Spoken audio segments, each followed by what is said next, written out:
Nova Nessus believes dairy deserves more. That's why its biosolutions are designed to take your dairy to the next level, delivering better flavor, texture, and clean label appeal while supporting sustainability and efficiency. With over 100 years of expertise and science-backed innovation, Nova Nessus helps you create products consumers love and trust. Ready to transform your dairy? Visit novanessus.com and discover how Nova Nessus can elevate your business. Now on to the show.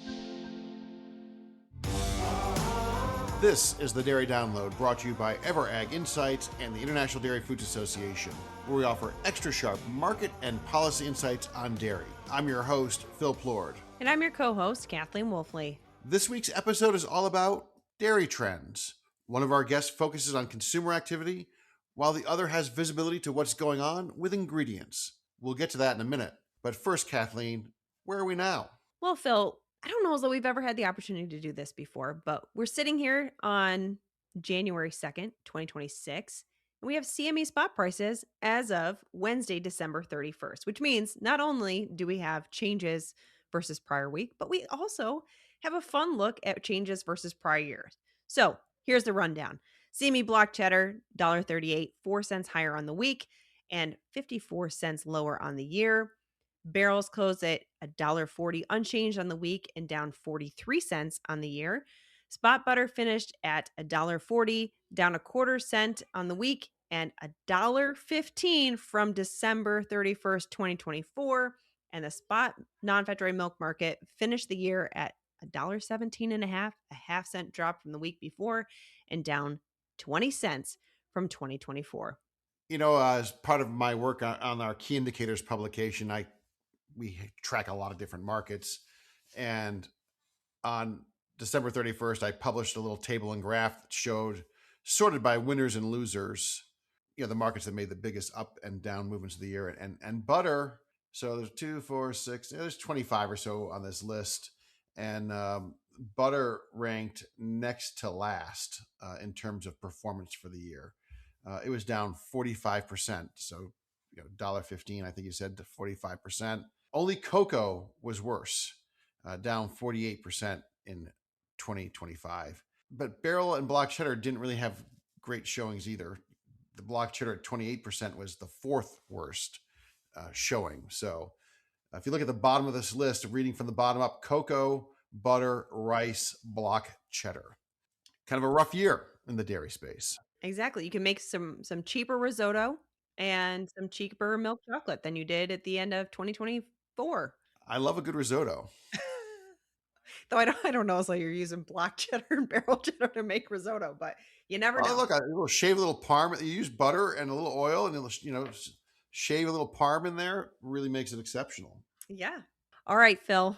To kick things off in 2026, what is your most important thing right now?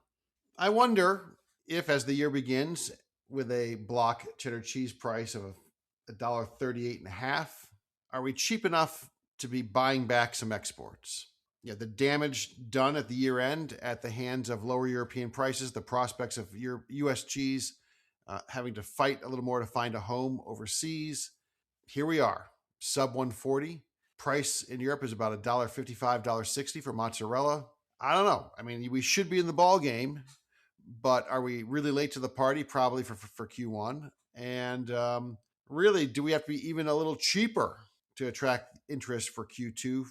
Futures are not quite as low as the spot price. So I don't know. I think we got to get some bookings going. It's not going to happen overnight. It's not going to fix the flow tomorrow morning. If Q2 is still in play, which it probably is, and some spot fill-in business, we get a chance to see here if sub 140 gets the job done. And if it doesn't, then we probably have to go lower. And I'm not really sure what I think about that probability-wise, but I think that's just the stark reality of the marketplace today. Oh, and by the way, Phil, Europe is still making a lot of milk. The weekly numbers for France and Germany up around 7% for early to mid-December. The UK up almost 6% year over year. So as we think about the potential for competition out of Europe and the potential for additional cheese being made through the holiday season and on into early 2026, I don't know as though the European cheese market, it's going to slow its production at all. What do you think is the most important thing right now? To me, Phil, it's the cattle market. A couple months ago, we were looking at cattle prices, live cattle prices that were way off their highs, right? We saw this big decrease on some headline risk that came into the marketplace, but slowly but surely, we are starting to see that market climb back higher. Today, we're sitting at the highest levels going back to mid to late October. And it does make me wonder if producers were on the fence about, hey, do I cull a few more animals to generate some cash? Or do I hold on to them for the black calf revenue? The uptick in live cattle prices may encourage producers to think a little bit harder about keeping those animals milking and continuing to lean into that beef on dairy cross calf revenue, because it is a significant line item that's creating some significant revenue for dairies, especially in an environment with milk over feed costs that are getting to pretty low levels, at least by historical standards. Yeah, I mean, it's okay to say, "Oh, we're tired of talking about this," and you might be tired of hearing about it. At the same time, uh, it's still the most important question or most important factor behind 2026 milk production, in my estimation. And I don't know. You tell me something that's more important than milk production for price direction, and I think we'd be hard pressed to find it. Right? You're going to keep hearing more about it, for better or for worse, Yeah. because it's critical. And there's so many moving pieces. There's no historical precedent, and we're kind of out here not quite guessing, but this is new and critical. Okay. What's your stat of the week, Phil? I'm going to go with plus 2.4%. That represents the average year-over-year increase in visits to QSR restaurants as measured by Placer AI for the 10 weeks ending December 28th. And we talked last time about these big burger promotions at McDonald's and Burger King, how the Grinch and the SpongeBob thing really drove traffic. And you had this weirdness in November where restaurant numbers suddenly look, or QSR numbers suddenly look better than they had been. So if you look at the 10 weeks, so the 10 weeks ending December 28th plus 2.4%, the 10 weeks prior to that was minus 1%.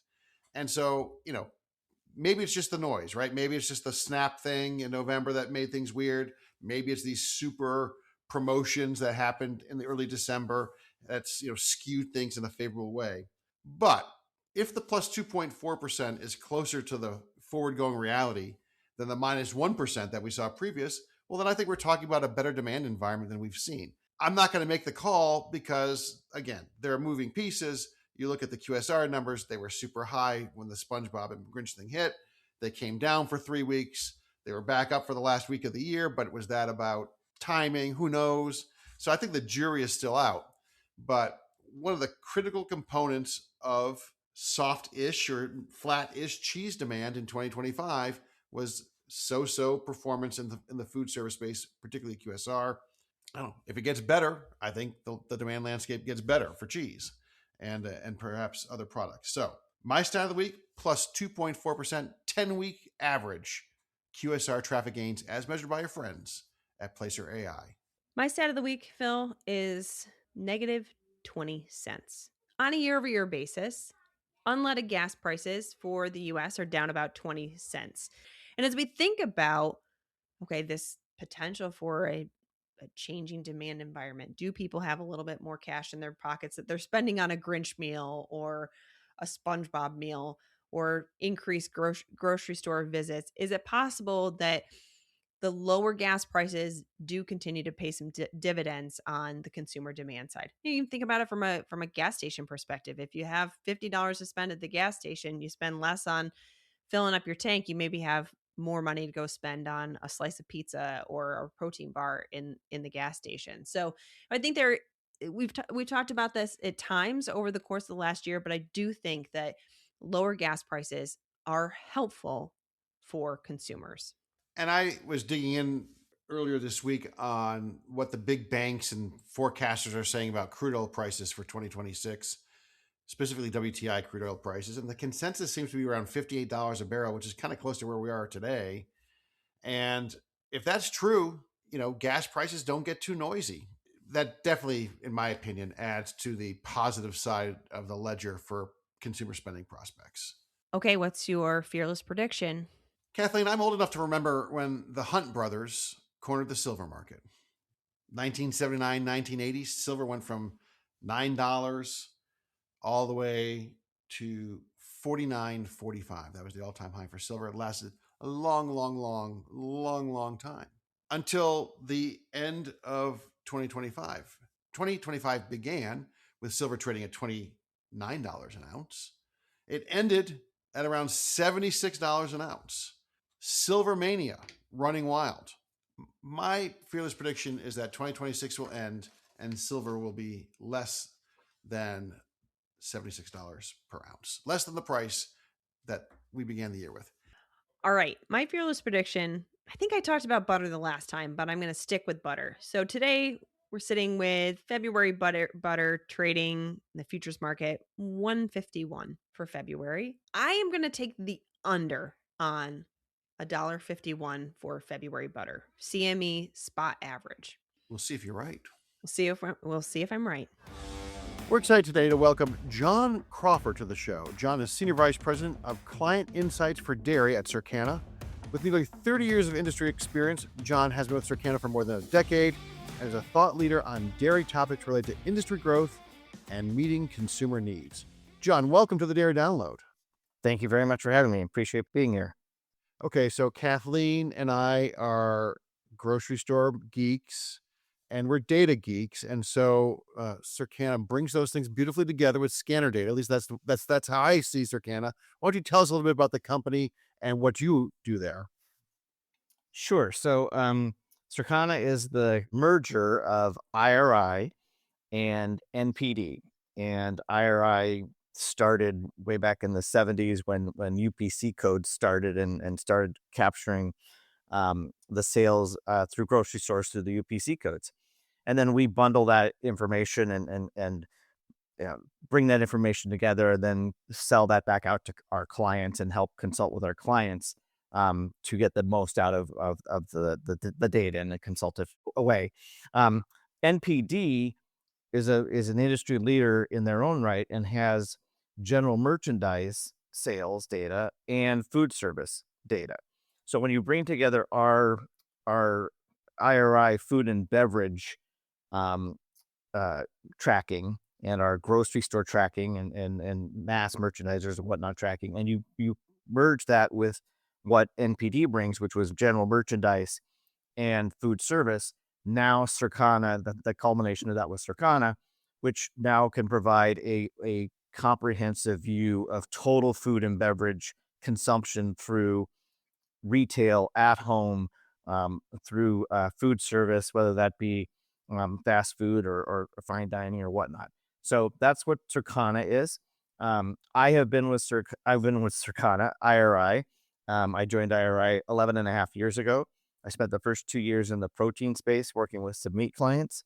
And I spent the last 9.5 years in the dairy space, working with some of the top dairy clients. Prior to IRI, I had 15 years of experience in the dairy industry.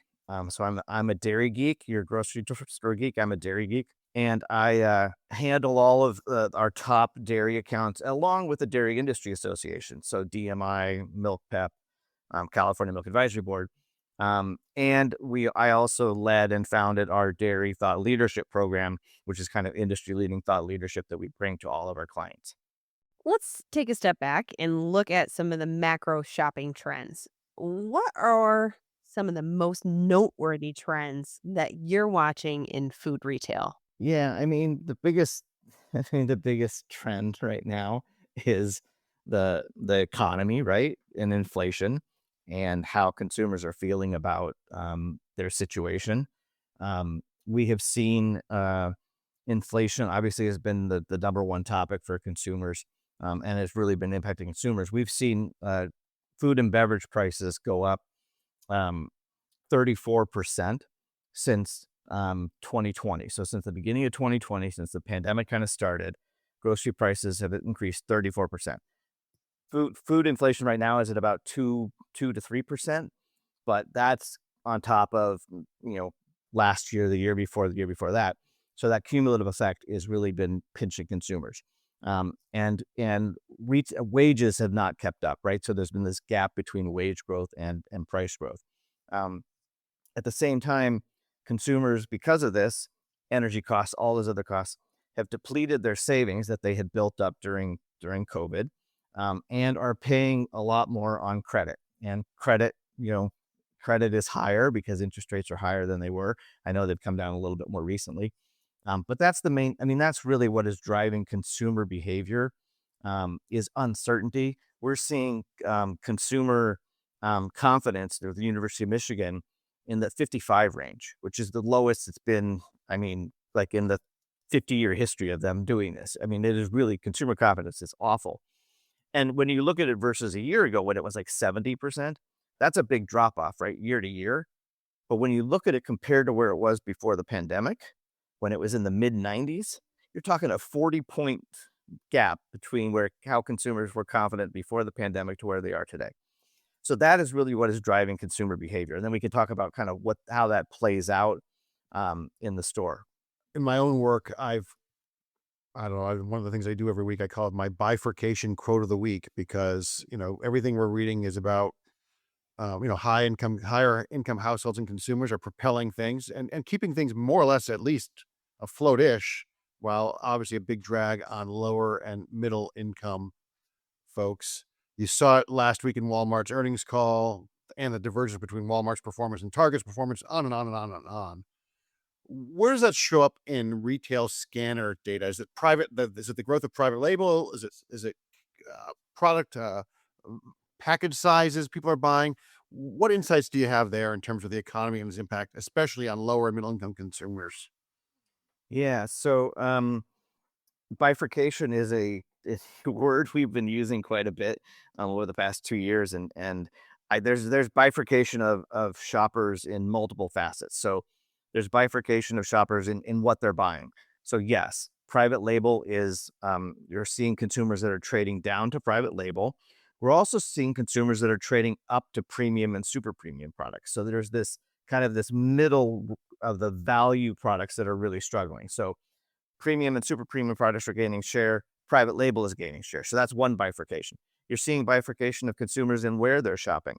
Whether they're shopping, you're seeing value grocery stores, the Aldis, the Lidls of the world, really doing extremely well. But you're also seeing Costco and club stores doing extremely well. And so what you're finding is there's this consumers have and have nots. I think that's how I call them.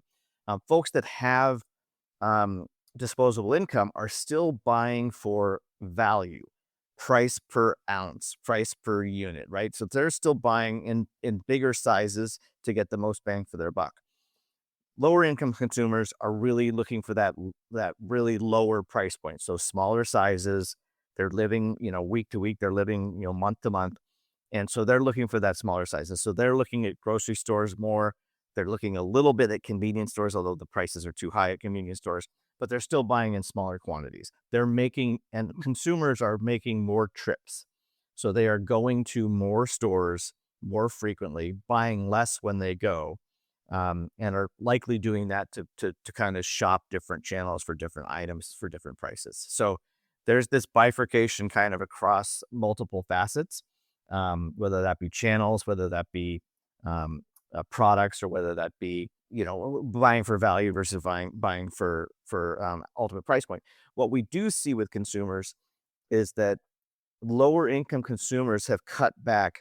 There's not as big of a gap on the amount of change within food and beverage, because food and beverage is actually kind of insulated a little bit. Where you see them is they're not buying the general merchandise type items. They're not buying clothing. They're not buying, things. Honestly, they're not buying toys for the kids. They're not buying, exercise equipment and those kind of things. So they're cutting back in other areas. And then the other place that they're cutting back is on eating out. So consumers are eating at home more than they were before the pandemic. It's up about 3 points in terms of the percent. It's about 83% now, whereas before it was about 79%. That has held since the pandemic. And obviously due to inflation is a good portion of that. How do you think that bifurcation plays out in the dairy case? Well, dairy is interesting. And dairy has we look at the dairy 15. We call it the dairy 15, and it's 15 dairy categories. We exclude eggs. So I'm going to exclude eggs for the time being, just because they skew all the data you want to look at. They're going to skew it, whether it's good or bad. They're going to skew it. And let's be honest, eggs don't come from cows. So. Correct. There you go. But we do include ice cream and frozen novelties in it, right? And we include refrigerated dips and refrigerated desserts in that view as well. But what you're looking at in dairy is there are a number of categories where private label is well over 50% of the volume. And those categories are natural cheese, milk, butter, and whipped toppings. Those are kind of the four. And I cut my teeth on dairy in milk, butter, and cheese. So I've been living with private label being a huge share. But in something like yogurt, it's only about, less than 20%. So there are categories, ice cream and novelties. It's less than 20%, in that 20% range. So there are other categories where it's not going to play out as much. But in dairy, in really stable, if you think about the major categories of milk and butter and cheese, that is where private label has a very large share. And to say that they're more commodities, they are a little bit more commodities if you think about those three categories. I don't want to say butter is butter and cheese is cheese, because it's not quite that way. But milk, for sure, right? When you're talking about kind of short shelf life milk, that is really, brands have not really won the day there. Where brands are winning is in value added milk. And we can talk about that a little bit more in a minute. Outside of the bifurcation and the income spectrum questions, what's doing well in dairy? I mean, we've seen ready to drink whey protein drinks smashing it. What else? Talk about that, if you will, and what else is working? Sure. So cottage cheese is the darling of dairy. Cottage cheese. I love to talk about cottage cheese now. It's funny. So cottage cheese really saw a rebirth, a couple of years ago when TikTok had this big craze about how to use cottage cheese, right? And since then, it has been at double-digit growth in both dollars and volume. Every quarter, every month, it's still seeing double-digit growth. There's another reason why it's on trend, and we'll talk about that in a minute. Yogurt has really seen a resurgence. Yogurt is up double digits in both dollars and volume. Whipped toppings have seen a resurgence. So those are the categories that are. Natural cheese has started to come back a little bit here. But really, it's yogurt and cottage cheese that are the real darlings of the dairy right now. And there's a number of reasons for that. And one of them is that the trends that you're seeing kind of across the whole store, and I'll hearken it back to GLP-1, but I'm not going to dwell on GLP-1. When you think about the GLP-1 consumer, they're looking for more protein, lower sugar, more fiber, right? And so they're shifting their purchases. They're still buying as much as they used to buy. They're still eating. I don't know if they're eating as much as they used to eat, but they are shifting their purchases. And I believe that there is a broader trend out there outside of GLP-1 of consumers that are eating this way. So protein, low sugar, fiber are really winning the day. And if you think about in yogurt, and you think about in cottage cheese, obviously protein is winning the day there. Low sugar for cottage cheese, and the yogurt brands that are winning the day are some of the low sugar, the Oikos Pros of the world. So those are very much on trend and are driving the growth within those categories. When we talked about value added milk, someone like a Fairlife I say it has the quadfecta, but not the trifecta. So lower sugar, higher protein, lactose-free, which is the third kind of growth area within dairy, and then extended shelf life, which I think is also another winning proposition. So those are the categories that are really doing the best within dairy, and there are some that are, most of dairy is doing pretty well.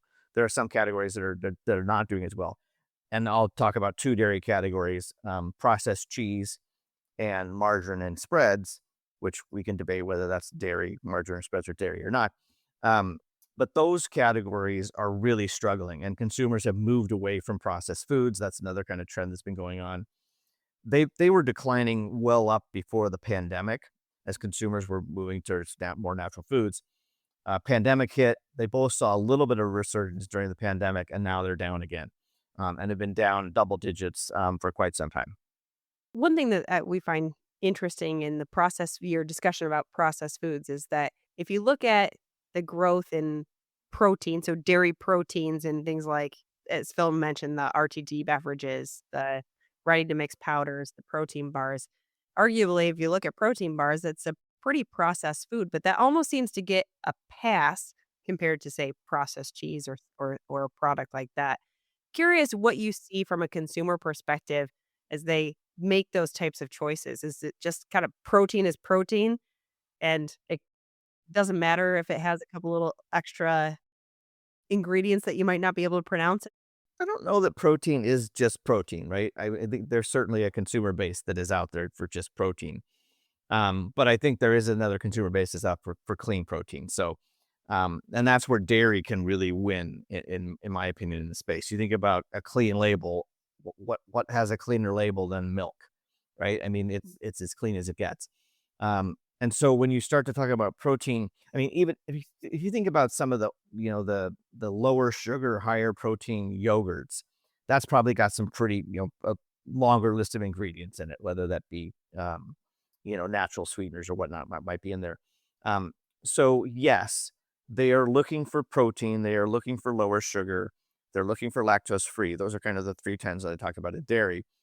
But folks are willing to, process foods that are nutrient dense are going to be better than processed foods that are nutrient void, if you will. Let's circle in a different direction and talk about SNAP. It's always an important program, but certainly commanded some headlines in the past several weeks around the government shutdown. Could you dig into the SNAP shoppers' habits a little bit? What do you see in the scanner data that you see from time to time about SNAP shoppers, and what's the impact on dairy? Yeah. So, yeah, SNAP has been in the news quite a bit, as you guys know. 1 in 8 Americans are fed by SNAP. That's how important SNAP is. And it is absolutely over-indexes, obviously, towards lower income households and households with kids in a big way, right? And how they're shopping is they're making more trips. They're making more trips to grocery, value grocery, and mass. So they're making more trips than the non-SNAP shopper. They are actually a little bit lower on private label, which is it's a little bit surprising to me. I would have thought that they would be a little bit higher on private label. But they spend 75% of their dollars on brands, 25% on private label. I think the non-SNAP shopper spends about 27%, 26% on private label. So a little bit less than average. They are spending 32% of their spend is on general food. So think center of store, right? Think shelf stable items. So that's the majority of it. And then 21% is spent on refrigerated foods, which is obviously where dairy would play. But it makes sense that consumers would be buying products that are going to have longer shelf life, that are going to be able to be spread out over a longer period of time, and be able to sustain in the pantry or whatnot. It is interesting. Milk is absolutely over indexes with the SNAP shopper at a 145 index. Margarine and spreads over indexes. So there you have it at a 177. And powdered milk is actually one of the fastest growing categories within the SNAP shopper. It's up 35%. So there's definitely an opportunity for more dairy products to, I think, win in this space. Cottage cheese and yogurt for sure. They are seeing some strong growth within the SNAP shopper. But I think that there's more opportunity for dairy to win in this space. Again, as we're talking about nutrient dense products, I think that is certainly something that should win the day with the SNAP shopper. Well, John, really appreciate you joining us on the Dairy Download. My pleasure. Now let's get the ingredient perspective. We're excited today to welcome Kurt Reithman and Sydney Byrne to the show. They're co-workers, they are ice cream enthusiasts, and they also happen to be cousins. Kurt is the Senior Applications Manager of the Sweet Lab at Sensient Flavors and Extracts, where he dreams up delicious ice cream creations. Sydney is a marketing manager at Sensient, always scouting the latest ice cream trends and keeping her finger on the pulse of what's hot and, of course, cold. Their dads grew up on a dairy farm in Northwest Ohio, a farm that's been in the family since 1851. With roots that stretch back generations, Kurt and Sydney bring a blend of family pride, dairy know-how, and pure passion to every scoop of ice cream. Kurt and Sydney, welcome to the Dairy Download. Morning. Morning. That's a fascinating biography. I'm hooked. Tell me the story. How did you get here? What paths did you take to get to where you are today? And what are you doing with Sensient? I got my start by attending Ohio State University, where I graduated with a Bachelor's of Science in Food Science. During my studies there, I interned with Nestle Dryers Ice Cream in Bakersfield, California. That gave me the exposure to the ice cream industry, as well as the world of different flavor, extract, and ice cream ingredient suppliers. So upon graduation, I started with Sensient in 2012 as an application scientist and worked my way up to the applications manager role that I'm in currently. So I actually graduated from the University of Dayton in Ohio in 2016 with a degree in public relations communications. I dabbled around in some different industries, some different roles. And upon making the move to the Chicagoland area, where Sensient Flavors and Extracts is located, of course, my cousin Kurt we connected, told me about an opportunity within their marketing team here. And so I've been here ever since, so about 5 years. I originally started as a digital marketing. And then within the past couple of years, I've transitioned to more customer engagement, market insights, consumer insights focused as well. So all thanks to my cousin Kurt. So tell us a little bit more about Sensient. Are you focused primarily on ice cream, or are you working with ice cream as well as other dairy products? Yeah, so we work on a variety of different applications, all within the food and beverage industry. Primarily within the Sweet Lab, we focus heavily on the dairy industry. So we do things like fluid dairy, so milks, creamers, eggnogs, protein shakes. We also do a lot in the ice cream and frozen dessert space. That's probably where we spend a majority of our time. Not only are we a flavor, extract, and color supplier, but we're one of those few companies that also makes all sorts of ice cream ingredients. So this would be things like flavor bases, variegates, fruit feeds, and then a variety of different types of inclusions. So things like flakes or chunks of chocolate or flavored and colored compound chunks. We do panned products, hard candy, pralines, other types of coated products. So things like coated cookie pieces, coated waffle cone pieces. We also do cold extrusion as well. So things like a chocolate chip cookie dough. That sounds like a pretty fun job. Yeah, there's a lot of fun different ingredients that we get to work with and really build out, fun and unique ice cream flavors. So when it comes to developing these fun flavors, are you going to customers and saying, hey, look at this? Or are they coming to you saying, hey, we want that? Or is it some combination of the two? I would say it's a combination of the two. So obviously within my role, I like to keep my finger on the pulse of all things happening in ice cream. And that's one of the biggest value adds that we can provide to our customers as well. As when they come into us or when they work with us, we can not only help them create things that taste good, but create things that consumers are actually actively looking for, and seeing what's hot in the market. So we do a blend of looking at ice cream trends to help continuously educate our customers on, what's out there and what's trending. But then we also can help them with very specific project briefs as well. So anywhere from, hey, we're having some taste challenges, or we're looking to launch a couple new flavors. It really all starts with the customer and what they're looking to do. So what are they trying to achieve, whether it's gaining more insight about what's happening in the market, or working very specifically with an internal project. Kurt and I we work closely with them to ensure that we're in line with what they're looking to achieve.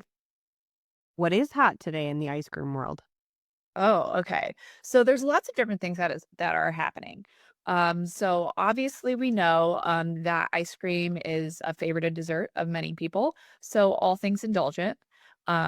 Thinking about loading up your ice cream when it comes to doughs, swirls, inclusions. How can you make it really indulgent and delicious? I think we're also seeing a lot of artisanal inspiration with an ice cream as well, right? So more of those scoop shop inspired ice creams. When you go to a scoop shop, you may see some more craft sophisticated ice creams or some more that are a little outlandish or a little out there. Thinking about adding maybe savory elements, spicy elements within there as well. So herbal, botanical. So creating these more artisanal ice creams that create more of a scoop shop experience. Um, I think we're also seeing a lot of cross-category blurring as well. So if you look at some adjacent segments like beverage or bakery, we're seeing a lot of inspiration being drawn from those areas. So thinking about using and including a lot of those bakery elements, notes, characterizing flavors within ice cream. And then also looking at beverage as well. This creates what we like to call, approachable adventure when it comes to ice cream. So um, these different flavors are very familiar to consumers from the perspective of seeing them in bakery items or seeing them in a beverage, but they're new and adventurous in seeing that in an ice cream format. So it sparks consumer curiosity and encourages new product trial. And it's really how we see the market of ice cream developing and expanding. Um, I think it's also fair to say what's really big in ice cream right now is the rise of novelties, playing with size and format, whether that's driven out of convenience, diet, portion control, or even added indulgence. I think playing around with new sizes and new formats is really sparking consumers' interest right now. So, how do you build flavor and texture in ice cream to create those experiences for customers? What's the process around that? So I think first it starts with a good quality ice cream mix. A lot of the new entries into the ice cream space today are typically a more premium ice cream. So you're talking about a 12 to say 14% butterfat ice cream mix. So starting with a good quality ice cream is obviously going to have a huge effect on that eating experience. Um, so from there, after you've built your ice cream mix, you really take the approach of different components you can add to build that finished concept. So that could be anywhere from using a flavor or an extract, depending upon the profile you're going for, or you could use something like a flavor base. So if you're trying to do, say, a caramel ice cream, typically you would use a caramel flavor base versus just a caramel flavor. So you're building those caramel notes with an actual caramel that has all of the additional dairy as well as your caramelized burnt sugar notes that you get from a caramel flavor base. From there, you build in your inclusions and variegates. So if you were looking at using a variegate, you could go the route of doing a smooth type variegate, but you could also build in texture via your variegate by making it either chewy or crunchy, or putting grit into that by making, say, a graham variegate that has ground up pieces of cookie fines in it to build that texture and eating experience. Um, and then from there, if you want to build inclusions into your product, there's all sorts of different types of inclusions that can be made. So whether you want it to be crunchy, so this would be probably something like, say, a candy or even a coated pan product that is going to help keep that crunchiness of your inclusion over the shelf life of the ice cream. But you could also do something that's a softer, chewy texture for an inclusion. So you could put like a dough type piece in there that's going to give you a little bit different eating experience. So really it's playing with all those different components to deliver on your finished ice cream concept that gives you the texture or eating experience that you want. There's lots of flavors of ice cream out in the market. What challenges do you see in the future for ice cream and flavoring? And I guess at the same time, what kind of opportunities are out there? Yeah, I would say, and I know Kurt will be able to speak to this a little bit more. I think it's pretty obvious to see that when you walk into any store now, it's the rise of functionality between all categories. So you look at, anywhere from beverage to bakery to anywhere walking down the aisles, we're seeing a lot of functional additives, right? So whether that is added protein, added fiber, added probiotics, or low, no sugar, no added sugar. The rise of functionality is everywhere, and ice cream is really making no exception. And so when you add some of these functional elements to ice cream, whether that be the added protein or sugar reduction, you can run into some taste challenges. And sometimes in having those taste challenges, it's important to be working with a knowledgeable flavor house that can help you understand how to correct course, how to make those changes and correct your formulation to achieve the taste that you're looking to have. Yeah, so to build on that, when you're adding functional ingredients, so things like protein, you get off notes. So that creates a taste challenge. So those off notes could be, a chalkiness mouthfeel or a bitter note or an astringent note. So we have a broad toolkit of different masking technologies and sweetness enhancers that basically target those specific off notes and prevent you from basically tasting those off notes when you're eating the product. So we are able to build those as a standalone flavor into an ice cream, but we also can build those into our different ice cream ingredients as well. So if someone wanted a high protein chocolate variegate, for instance, we would build those taste technologies into that variegate to make it a more enjoyable eating experience in the finished application. Another challenge that also is been pretty prevalent recently and has been getting a lot of attention in the ice cream space is the transition to natural colors. So when you're using a natural color, the usage of that color is typically much higher than what it would be for an artificial color that you'd use in that system. So when you're using a natural color at a higher dosage, it can impart off notes and flavors because that natural color is derived from botanical sources. So those starting materials, say it could be from a cabbage or a beet or a spirulina, those do not taste very good on their own, but that is where the color is coming from. So you're going to impart some of those flavors if you start to use them at a higher dosage rate. So that's where we're also working closely to provide different flavor technologies that help target those off notes and prevent you from eating or prevent you from tasting those off notes in the ice cream. And no one wants beet juice leaking into their flavoring, I'm guessing. Right. Well, you'd be surprised. There's some pretty unique ice creams out there.